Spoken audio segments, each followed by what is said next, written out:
Most leaders are busy, but not strategic. If your calendar is full, but the future is cloudy, you're probably not thinking strategically, you're thinking day to day. Today, you get a simple system for long-term strategic thinking. It's something that I've used in high-pressure environments for nearly 20 years. You're going to leave with the North Star, a 3 horizons map, and a weekly battle rhythm that you can put in place starting Monday. Here's why strategic thinking matters more than ever, and then we're going to get to building your system. If you don't have a strategic long-term view, then your team is going to drift, they're going to burn out, standards are going to slip, and ultimately your team has a high risk of failure. As a leader, you have to think strategically so your team can be at peak performance. Strategic vision isn't a binder. This is the daily decisions, the daily battle rhythm that you build stacked in the same direction over time to get you to success. As a leader, you have to be able to look out 12 months from now and break that into manageable chunks for your team down to the weekly tasking, the daily tasking, and even the monthly tasking. If you can't look out 12 months, you're gonna constantly be reactive and never be able to get out of firefighting mode. And your team's stress and pressure is always gonna be on high alert. What's your number one outcome that you want for your team in the next 12 months? Drop it in the comments. I wanna see what you guys are talking about and what you're using to plan long term. The first thing I want you to do is think in 2 clocks. That way you can win today and shape tomorrow. I run 2 clocks. I run my operations clock to keep the lights on, and then I run my strategic clock for those long-term wins. The first clock you have is the operations clock. This is the clock for your daily battle rhythm. This is the clock from today all the way out to about 2 weeks. What are you going after? What are you trying to win in the short term? What are the goals of your team? This should be your day-to-day operations and tasking and what your team is working on. The second clock is that future clock, where you're doing your planning, where you're thinking about that long term, from now all the way out to 12 months, sometimes longer if your job requires that. But you have to dedicate planning. Me and my DIVO on the ship would chunk out time every single week to talk about the future, look at our long-range schedule for the ship, and see what we were doing and how we could make sure that our team was ready.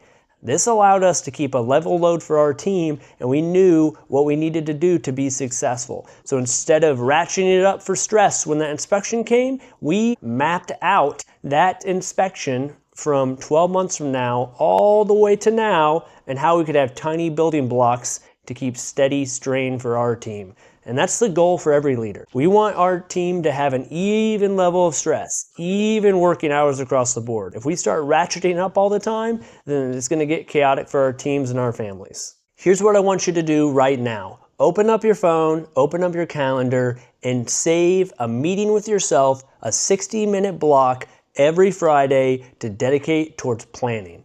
That's it. No email, no notes, no anything that's going to distract you. You and your team spend that time to plan it. If you do this consistently every single week, I guarantee that your quality of life and those who work for you will improve. With this mindset, you're going to be able to lock in. We're going to lock in on your North Star. This is what your strategic goal is for the next 12 months, where you're trying to go. Let's talk about how to develop that. Your North Star should be easy. If it takes 3 paragraphs to describe what your North Star is, then guess what? It's too complicated. It should be very specific, very definable, and very easy to understand.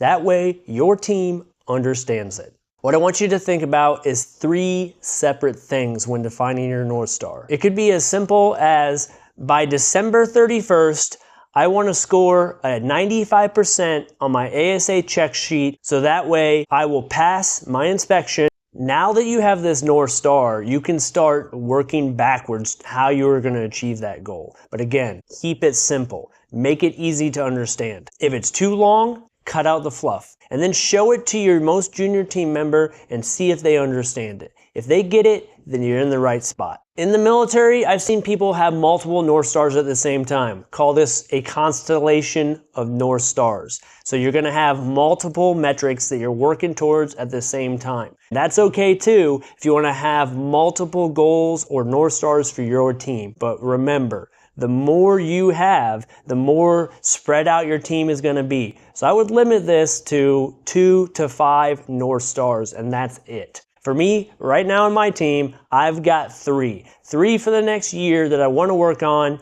that I want to get after, and that is simple enough for our team. Any more than that, and I'd overload them. Now that we've set our North Star or North Stars, let's look how we can protect this time and build success over 3 different time horizons. I break this down into H1, H2, and H3, or the H3 method. H1 is sustain. This is the now time horizon. Our current operations, what we're currently doing, usually define this anywhere from today out to a week is where I'm looking at with H1. H2 is build. This is where we put in the building blocks so we can get towards our North Star. We think about in the future how we can stack out different successes and different tests and different things to get to our North Star. H3 is explore. We make tiny tweaks and experiment towards the North Star. We may try different things with our team, maybe put somebody in charge of something new. We're going outside the norm here. And so this is all about exploring the capacity of our team. So I break this down by percentage on how much time I should spend on each one of these blocks. So I should spend 60% of my time in that current operations block, talking about and doing what we're currently doing and making sure that we're ready for now and this week and the start of next week. For H2, I spend about 30% of my time planning for the future and stacking out those long-term plans for success.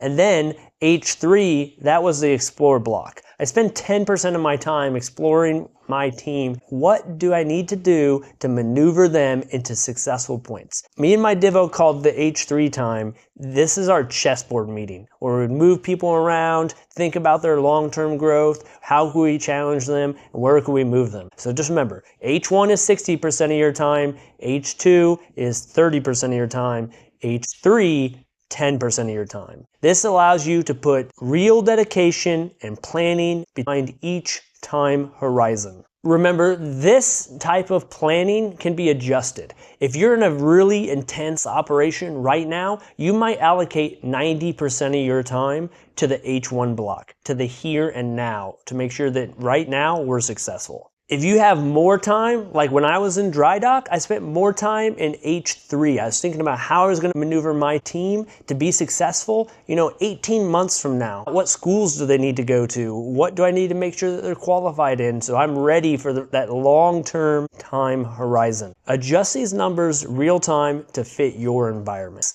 A big thing for you out there in the field is to make sure that you develop that daily battle rhythm and that daily task list. So make sure that you can create the Liberty list for your team. Every day you hand your team what they need to do to go home. In the military, we're salary. So we know that's a blessing and a curse because if we get done early, we can go home. If we get done late, then we're going to stay late. Don't be the leader who shows up at 1400 and gives a brand new list that nobody was tracking. That's a good way to lose credibility. Start putting real tasks under here. Put your daily task list under H1, your weekly task list, and then assign stakeholders to those H2 time block. Those things that are in the future that they need to build out and plan.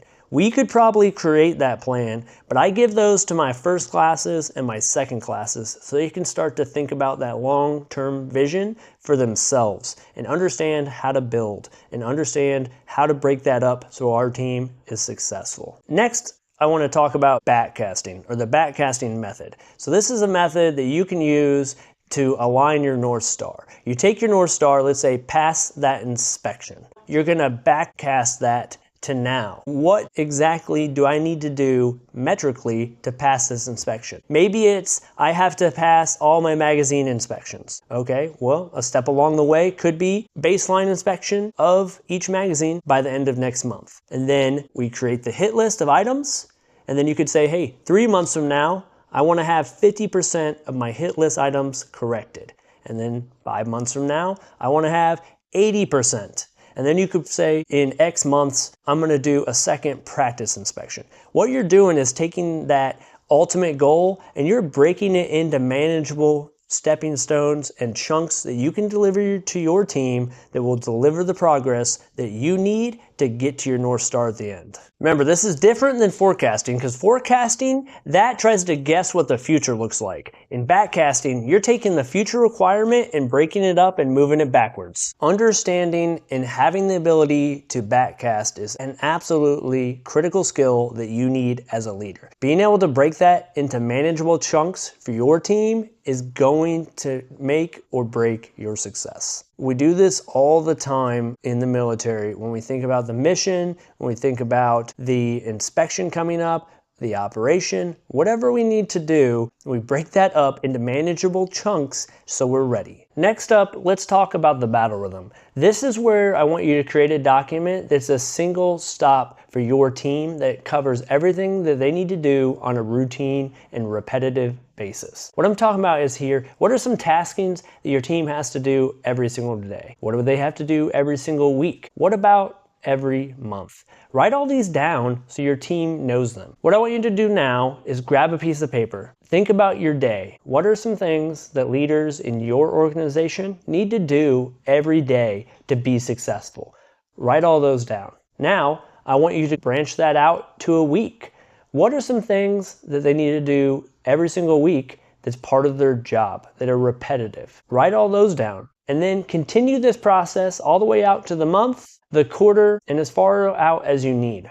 Some things that I put on mine are, hey, every Thursday, my chiefs and division officers would need to review, sched, and look at their jobs. That allowed on Fridays, the department heads to review those. So I put on the battle rhythm, chiefs and divos, review your document. Another one that I've seen is evals are due to admin 60 days before somebody retires or transfers. And then awards are due 90 days before somebody transfers or retires. And so those would go on my normal battle rhythm. What this allowed me to do was to develop a sheet that was a single page that I could hand a brand new leader in my organization that would help them be organized and understand what they need to do on a daily basis for baseline success. So that's the challenge. Build a battle rhythm for your team and you'll be super surprised how efficient they get. I'm going to drop some of these tools in the link in the description. Hit that up if you want to download some of the products that I've already developed and then tailor them for your team. I'm going to give you things like the 3H horizons, I'm going to give you the North Star method, and I'm going to give you a general battle rhythm so you have a product from day one. So hit up that link if you want those products. Remember, strategy isn't about a daydream. You gotta put that dedicated time to plan and think strategically with you and your team. Put that in your calendar. Back at the beginning, I challenged you to open your calendar and put that 60-minute block. If you haven't done that yet, go to your calendar right now, save 60 minutes every week where you can think strategically and dedicate to planning. Trust me, it's going to help you so much. When I started doing that, I started seeing vast changes. I appreciate you staying this long and checking out the video. If you aren't subscribed, please hit that subscribe button. That helps me reach more leaders. And then drop in the comments, what's the most valuable thing that you learned from this video? And if you got questions, drop those too, because I want to help you get better, because together we can level up.